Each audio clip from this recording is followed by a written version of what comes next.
School feeding কর্মসূচি থেকে কুড়িগ্রামের ফুলবাড়ী উপজেলার নাম বাদ পড়ার প্রতিবাদে এবং দ্রুত তালিকাভুক্ত করার দাবিতে কুড়িগ্রামের ফুলবাড়ীতে মানববন্ধন ও স্মারকলিপি প্রদান কর্মসূচি পালন করা হয়েছে।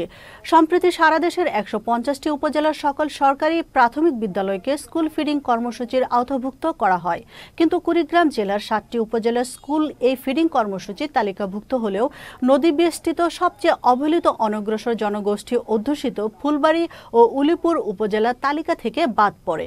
প্রতিবাদে বৃহস্পতিবার ফুলবাড়ী উপজেলা পরিষদের প্রধান ফটকের সামনে ফুলবাড়ী নাগেশ্বরী সড়কে মানববন্ধন এবং উপজেলা নির্বাহী অফিসারের মাধ্যমে শিক্ষা উপদেষ্টা বরাবরের স্মারকলিপি প্রদানের কর্মসূচি পালন করে উপজেলার বিভিন্ন সরকারি প্রাথমিক বিদ্যালয়ের শিক্ষার্থী, শিক্ষক, কর্মচারী, অভিভাবক ও সাধারণ জনগণ।